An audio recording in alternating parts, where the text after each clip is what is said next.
Well, it's been a couple years since I showed you guys the trolling motor kayak video where I showed you guys the installation for that Minn Kota trolling motor. There's been a few things that I've learned along the way. Some of these things I think you guys would benefit from. I picked a couple things and I'm gonna show them to you right now, so let's get into it.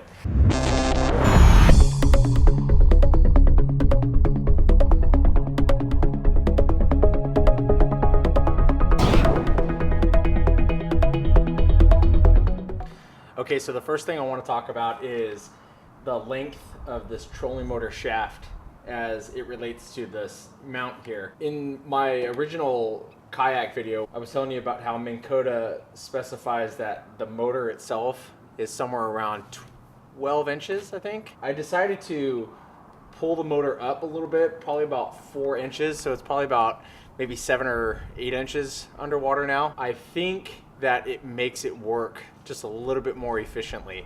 I found myself getting maybe close to a quarter to maybe even a half mile an hour better now. So I'm really close to 4 miles an hour all the time on the water with this trolling motor, and I really think that's attributed to how far this is in the water. It could have something to do with the resistance of the motor being really far down underwater. I'm really not sure, to be honest with you. It's not really that important, but I'll end up cutting this a little bit more to reflect this change that I have on here.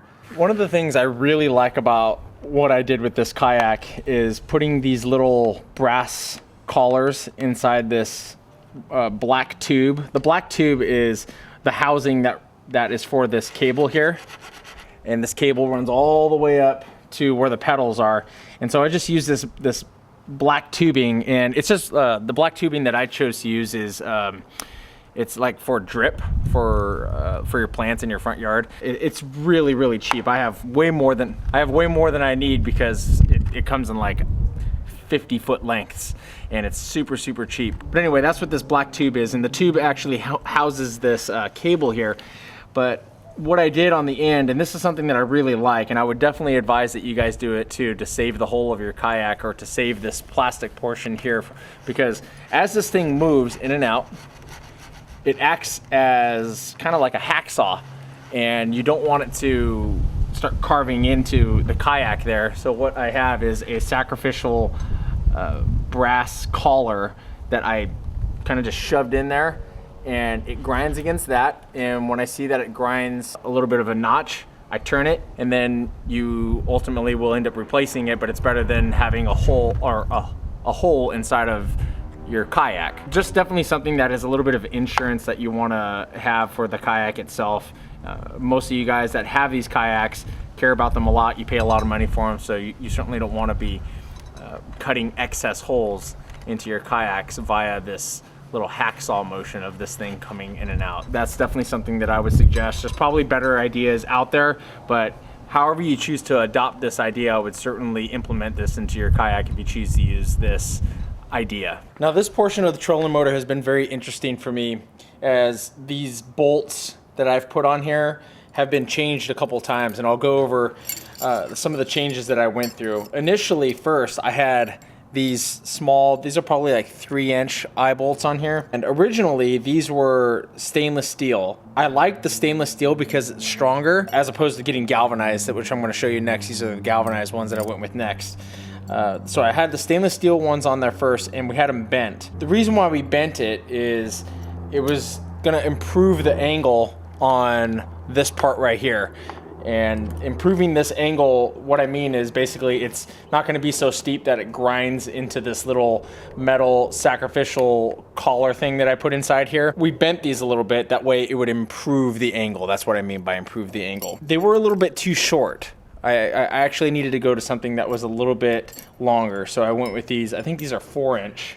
These next ones that I went with are like 4-inch.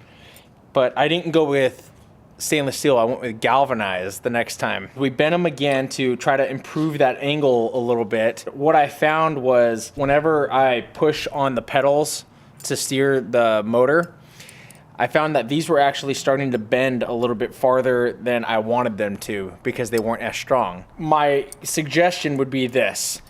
You can choose to bend these or not bend these to improve the angle. It just depends on the geometry of where you place these little collars coming out of the back of the of the kayak. I don't have them bent anymore, but I would certainly go with 4-inch. These are 4-inch. Because that gives you a little bit more play with the pedals, and it does improve the angle a little bit from where I have them placed on the back here. But also the galvanized, you definitely want to go, or not, I'm sorry, not with the galvanized, you definitely want to go with the stainless steel. The stainless steel is much stronger.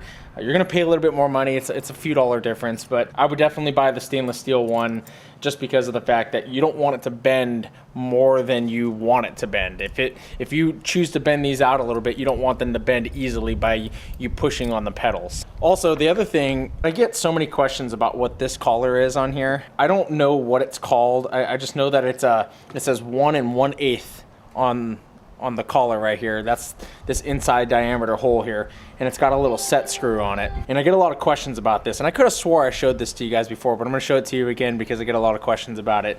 I got this at the Tractor Supply, my local Tractor Supply. It's been a while since I bought it, so I don't know how much they are. Probably didn't pay any more than 10 bucks, and I think it came with 2, which is why I have this extra one here. But this trolling motor shaft just happens to be 1 1/8 inches in outside diameter, which is perfect for this inside diameter hole. So we drilled and tapped a couple of extra holes, and then that's what you see coming out of here or those are the holes that you see for these 2 eye bolts here. So Tractor Supply. The other thing I want to say about this quickly is you can see this rust that is on here.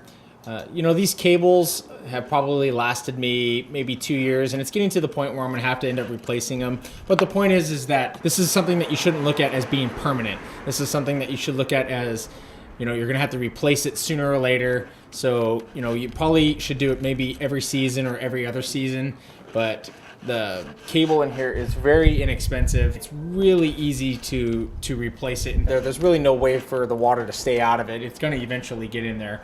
So I just wanna kind of tell you guys about that because I didn't really think about it at first, but now that I've had the kayak with this trolling motor setup on it for a couple years, it's definitely something that you're gonna wanna pay attention to. You don't wanna keep those cables on there for years where they end up rusting out and you end up having problems with them breaking while you're out on the water, because that would be bad.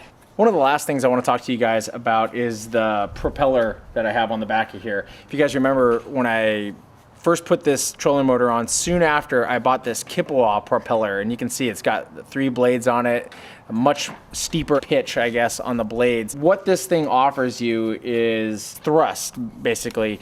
You get up and go a lot quicker with this, but there are some downsides to this propeller that I didn't see when I first put it on as opposed to this one. This propeller will get you up to speed very quickly. I think that has to do with the extra blade on there, the pitch of the blades. I think all that in conjunction just adds to a blade that just offers a lot more thrust, I guess. But the good thing about this one, this original blade, is this blade right here actually consumes less power than this one. I actually find myself being able to be out on the water longer with this propeller.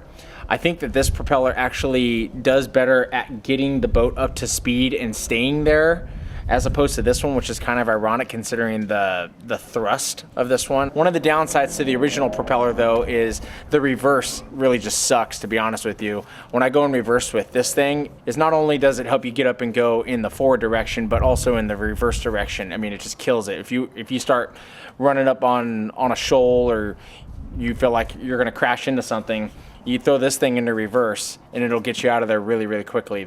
This thing in reverse is just kind of a joke, to be honest with you. It kind of just maybe slows you down, but it certainly doesn't get you up and go when you're getting ready to run into something or get your prop tangled up into something that you don't want to get tangled in. I do think that this prop is better for what I'm doing. The Chippewa prop was good, but it's really not for me, so I went back to this original one. I forgot to mention about the motor, about why the manufacturer specifies you have it at a certain height. It's to avoid cavitation. Cavitation is basically when the motor itself is spinning so fast that it's actually starting to pull water down from the surface and down to the blades, and it could just cause some problems. I don't know exactly what the problems are that it causes, but I think one of them is mainly a loss in power and speed. So you want to avoid cavitation as much as possible, and to avoid cavitation they say bring the motor down further underneath the surface of the water. By lifting the motor up a few more inches, the motor's not cavitating, and if it is cavitating, it's not doing it to a point where I'm losing any power or losing any thrust. So something you want to consider. But for me, I felt like I'm getting actually better performance out of it by bringing the motor up about 4 inches or so. All right, guys, well, I hope you enjoyed that video. You know, it's just a couple things that I really felt like you guys should know, because I get a lot of questions and comments about the kayak, and these are some of the things that I learned along the way, and I think that you guys will really benefit from this if you choose to do this design. Some of the things that I really have learned, I guess some the hard way, and some just, you know, looking at it over time and figuring out a better way to do things, I guess. So if you guys like the video, please give me a thumbs up. I appreciate that. Leave a comment down below if you guys have any questions. I'll answer those. Also, if you guys want to follow me on Instagram and our Facebook, I'll leave a link down in the description. I'm always posting different stuff on those social media outlets, so you guys can check me out on there. Stay tuned for the next video, and I'll talk to you guys soon.